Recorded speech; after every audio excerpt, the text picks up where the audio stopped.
ഇവിടെ ഇപ്പോൾ താളത്തിന്റെ തോളിലേറി ഇവർ ആനന്ദ നൃത്തം ചവിട്ടി ഓരോ കരക്കാരുടെയും കെട്ടുകാഴ്ചകൾ ഈ ക്ഷേത്ര സന്നിധിയിലേക്ക് ഉരുണ്ട് വന്നുകൊണ്ടിരിക്കുകയാണ്.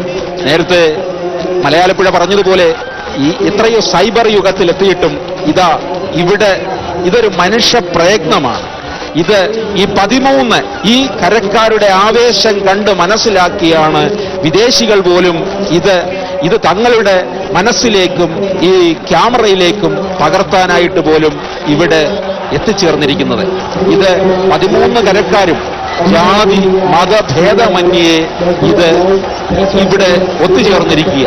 ഇതാണ് അമ്മയുടെ സന്നിധി. ആ അമ്മയുടെ സന്നിധിയിൽ നിന്നുകൊണ്ട് കൂടുതൽ വിവരങ്ങൾ നൽകുന്നതിനായി ശ്രീ രാജേഷിന്.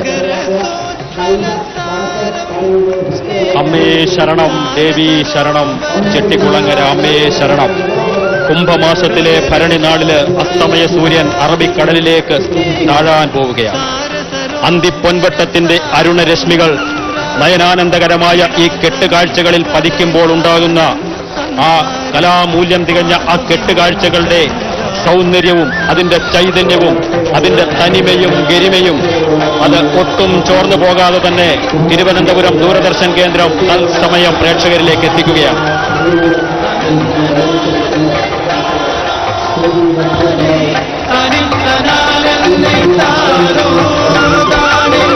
ഇപ്പോൾ നമ്മൾ കണ്ടുകൊണ്ടിരിക്കുന്നത് മറ്റം തെക്ക് കരക്കാരുടെ കെട്ടുകാഴ്ചയിലെ അനന്യ സാധാരണമായ ഒരു കെട്ടുകാഴ്ചകളാണ് ഹനുമാനും പാഞ്ചാലിയെ കരക്കാർ വസ്ത്രങ്ങൾ ഉടുപ്പിച്ച് ഉടയാടകൾ അണിയിക്കുന്ന ഒരു കാഴ്ചയാണ് നമ്മൾ കണ്ടുകൊണ്ടിരിക്കുന്നത്.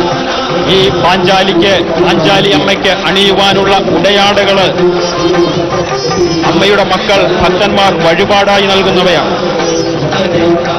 100 കണക്കിന് ഉടയാടകളാണ്, സാരികളാണ് പാഞ്ചാലി അമ്മയ്ക്ക് ഭഗവതിക്ക് വഴിപാടായി കിട്ടുന്നത്. പാഞ്ചാലിയായി ഒരുക്കിക്കൊണ്ടുവരുന്ന കെട്ടുകാഴ്ചയെക്കുറിച്ച് കുത്തിയോട്ട പാട്ടുകളിൽ കാവ്യഭംഗി ഒട്ടും നഷ്ടപ്പെടാതെ വിവരിക്കുന്നുണ്ട്. അഞ്ചിത കോമള കഞ്ചുകധാരിണി പാഞ്ചാലിയെ കണ്ടാൽ പഞ്ചശരാബ്ദിയോടഞ്ചും മനവസത്തോയങ്ങൾ എന്നാണ് കുത്തിയോട്ട പാട്ടുകളിൽ പാഞ്ചാലിയെക്കുറിച്ച് വർണ്ണിക്കുന്നത്. ഇവിടെ അസ്തമയ സൂര്യന്റെ അരുണരശ്മികൾ വീണ് കുതിരകളിലെയും തേരുകളിലെയും സ്വർണ്ണഗോളങ്ങൾ പ്രകാശമാനമാകുമ്പോൾ നമുക്ക് ഇപ്പോൾ കാണാൻ കഴിയുന്നുണ്ട് ഹനുമൽ സ്വാമിയുടെ രൂപം അലങ്കരിച്ച് മറ്റം തെക്ക് കരക്കാർ അതിമനോഹരമായി അലങ്കരിച്ച് ഒരുക്കിക്കൊണ്ടുവന്നിരിക്കുന്ന ഹനുമൽ സ്വാമിയുടെ രൂപങ്ങൾ. ഹനുമൽ സ്വാമിയുടെ രൂപത്തെക്കുറിച്ച് പറയുമ്പോൾ 2.5 ടൺ ഭാരം വരുന്നതാണ് ഈ അതിമനോഹരമായ രൂപം. തികച്ചും തച്ചുശാസ്ത്രവിധി പ്രകാരം നിർമ്മിച്ചിരിക്കുന്നതാണ് ഈ രൂപം. മുഖത്തിന്റെ 3 ഇരട്ടിയാണ് ഹനുമൽ സ്വാമിയുടെ ഉടൽ ഉള്ളത്.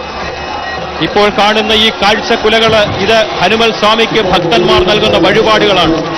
ആയുരാരോഗ്യ സൗഖ്യത്തിന്, കുട്ടികൾക്കുണ്ടാകുന്ന രോഗപീഠകൾ ഒഴിവാക്കുന്നതിനും ദോഷങ്ങൾ അകറ്റുന്നതിനുമായി ഭക്തജനങ്ങൾ ഭക്തി നിർവൃതിയോടുകൂടി ഹനുമൽ സ്വാമിക്ക് സമർപ്പിക്കുന്ന വഴിപാടുകളാണ് നേർച്ചക്കുലകൾ. ഹനുമൽ സ്വാമിയുടെ പാതാരവിന്ദങ്ങളിൽ ഈ നേർച്ചക്കുലകൾ സമർപ്പിക്കുന്നതോടുകൂടി തങ്ങളുടെ സന്താനങ്ങൾക്കുണ്ടാകുന്ന രോഗപീഠകൾ ഒഴിഞ്ഞുപോകും എന്നാണ് ഭക്തരുടെ വിശ്വാസം. രാവണസഭയിൽ രാവണനോ വെല്ലുവിളിക്കുന്ന തന്റെ ചെറുവിരലുയർത്തിക്കൊണ്ട് തന്റെ ചെറുവിരൽ പോലും വേണ്ട ലങ്കാ സാമ്രാജ്യം നശിപ്പിക്കുവാൻ എന്ന് രാവണനെ വെല്ലുവിളിക്കുന്ന ഹനുമൽ സ്വാമിയുടെ രൂപമാണ് കെട്ടുകാഴ്ച രൂപത്തിൽ മറ്റം തെക്ക് കരക്കാറുണ്ട്. ഇപ്പോൾ ഉള്ള ഈ രൂപത്തിന് 100 വർഷത്തിലേറെ പഴക്കം ഉണ്ട് എന്നാണ് പഴമക്കാർ പറയുന്നത്.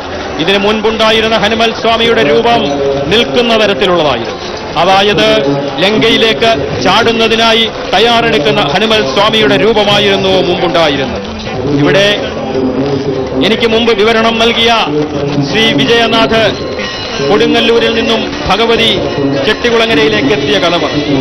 അമ്മ കൊടുങ്ങല്ലൂരിൽ നിന്നും എത്തിയ ആ സ്ത്രീ വിശ്രമിച്ച സ്ഥലം, ചെട്ടികുളങ്ങര അമ്മ വിശ്രമിച്ച സ്ഥലം, അതാണ് ഇന്ന് പുതുശ്ശേരി അമ്പലം എന്നാണ് വിശ്വാസം.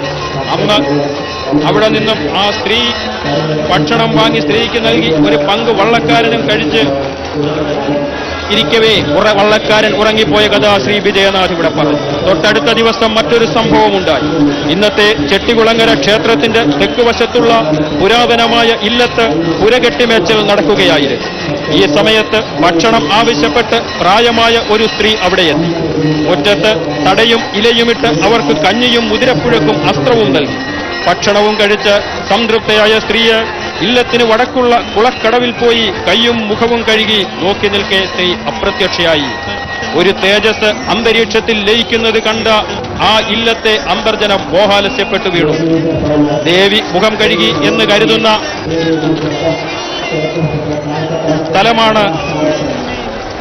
സ്ഥലത്ത് കുളത്തിന്റെ അവശിഷ്ടം ഇപ്പോഴുമുണ്ട്.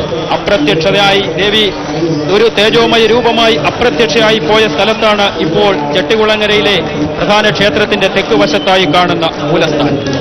കൊടുങ്ങല്ലൂരിൽ പോയ ഉപാസകരുടെ അനുഭവങ്ങളും തുടർ സംഭവങ്ങളും കൂടിയായപ്പോൾ നാട്ടുപ്രമാണിമാർ ഈ വിഷയം ചർച്ച ചെയ്തു.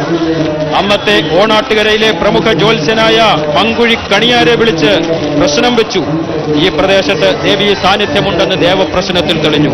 തുടർന്ന് ഓടനാട് കണ്ടിയൂർ കൊട്ടാരത്തിൽ വിവരം ധരിപ്പിച്ചു. ക്ഷേത്ര നിർമ്മാണത്തിന് അന്നത്തെ നാടുവാഴിയായ ഇരവി മാർത്താണ്ഡവർമ്മൻ ഉത്തരവിടുകയുണ്ടായി. കൊല്ലവർഷം 382 ചിങ്ങമാസത്തിലെ മകയിര നാളിൽ ദേവി വിഗ്രഹ പ്രതിഷ്ഠ നടത്തിയതായാണ് ചരിത്രരേഖകൾ പറയുന്നത്. പ്രതിഷ്ഠാകർമ്മത്തിൽ ഇരവി മാർത്താണ്ഡവർമ്മന്റെ ക്ഷണപ്രകാരം കൊടുങ്ങല്ലൂർ കൊട്ടാരത്തിലെ ഗോദവർമ്മ രാജാവ് പരിവാര സമേതം പങ്കെടുത്തതായി ചരിത്രരേഖകളിൽ കാണുന്നു. തുടർന്ന് ഉള്ള ദൃക്സാക്ഷി വിവരണം നൽകുന്നതിനായി ശ്രീ ജ്യോതിഷ് കുമാർ മലയാളപ്പുഴയ്ക്ക് നയിക്കുന്നു. അമ്മേ ശരണം, ദേവി ശരണം. കെട്ടുകാഴ്ചകൾ ചെട്ടികുളങ്ങര കുംഭഭരണിയുടെ ആത്മാവാണ്. ആ കെട്ടുകാഴ്ചകളുടെ നിർമ്മാണം ഈ ജനക്കൂട്ടം ഈ സമീപ പ്രദേശത്തു നിന്നും മാത്രം ഇവിടെ ഒഴുകിയെത്തിയവരല്ല. നേരത്തെ ഞങ്ങൾ പറഞ്ഞല്ലോ, 13 കരക്കാരുടെ കൂട്ടായ്മയാണ് ശ്രീദേവി വിലാസം